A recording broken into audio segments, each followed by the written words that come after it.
As I drifted back to consciousness, confusion clouded my mind, a fog thick and oppressive. Where am I? The question cut through the haze, sharp and relentless. My back pressed against the rough bark of a tree, and before me stretched a river.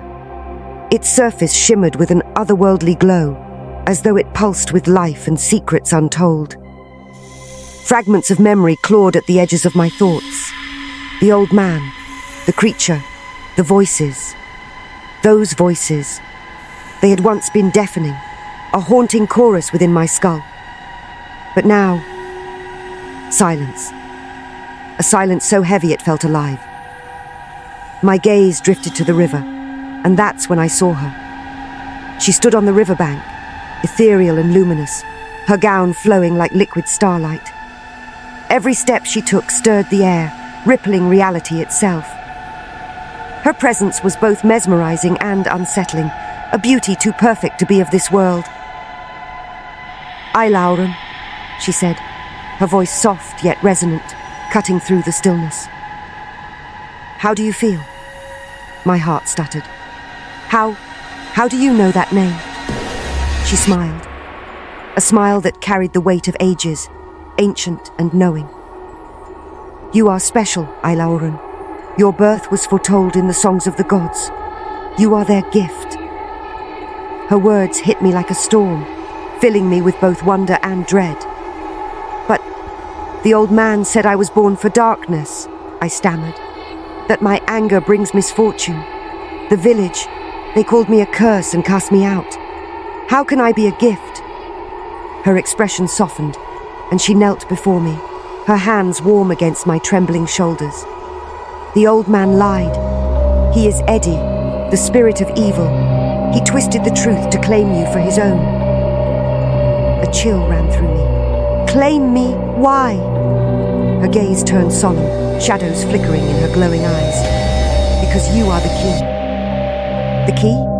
My voice wavered, a mixture of confusion and fear. "To what? To balance or ruin?"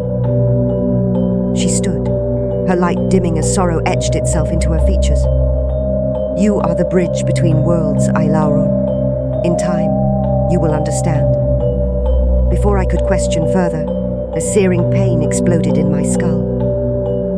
The world dissolved into darkness. Aliwa's stricken face the last thing I saw. I awoke on a path shrouded in mist, the air cold and damp. The fog shifted like living shadows, revealing two landscapes. On my right was a land teeming with life, vibrant and green, where the air seemed to hum with vitality.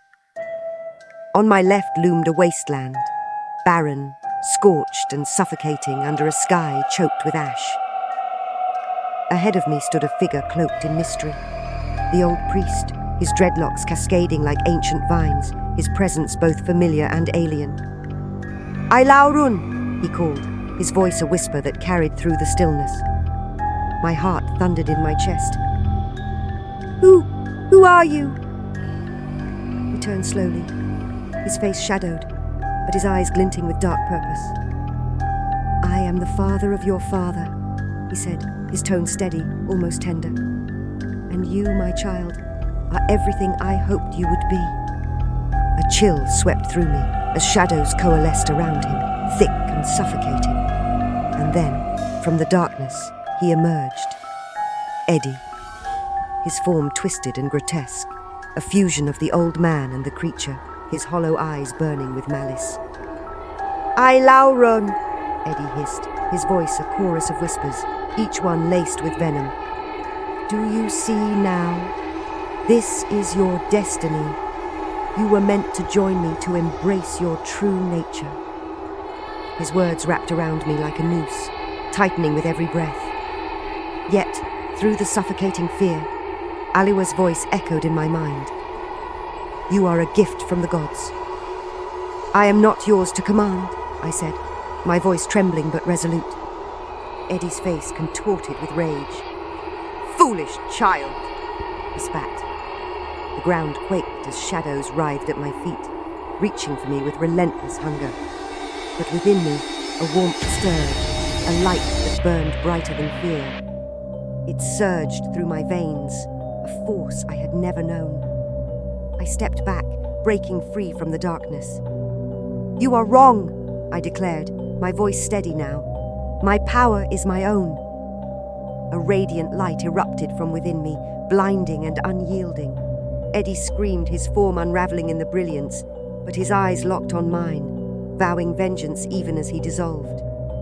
As the world faded, I heard a voice, soft, weary, and unmistakable. "The Aleku tree." It was my grandfather's voice, fragile and fading, like the final notes of a song lost to the wind. And then, silence.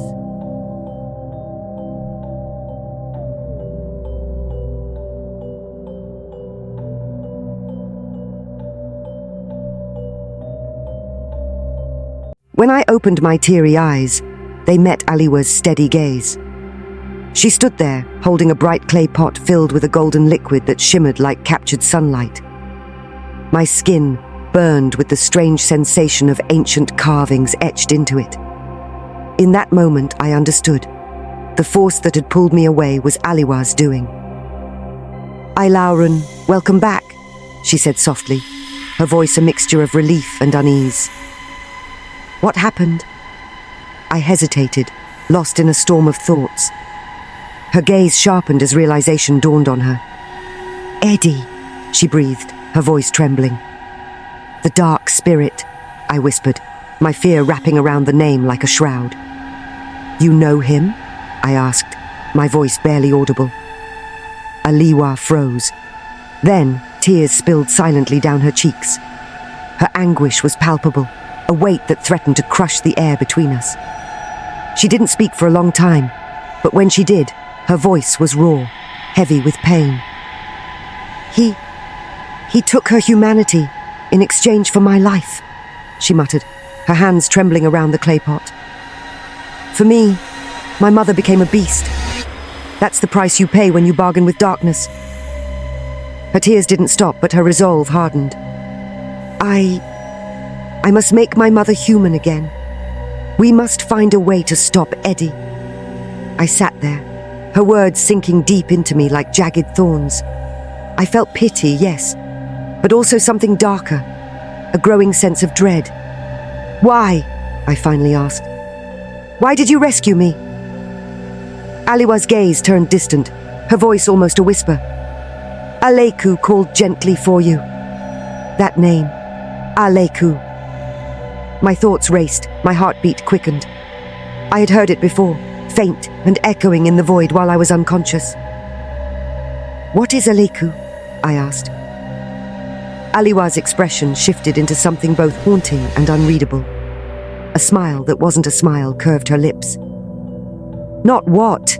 she said, her voice cryptic. "Who?"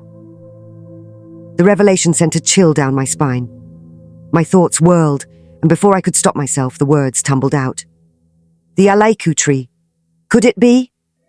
Aliwa nodded solemnly. "By dawn," she said, her voice filled with quiet determination. "We set off to find Aleku."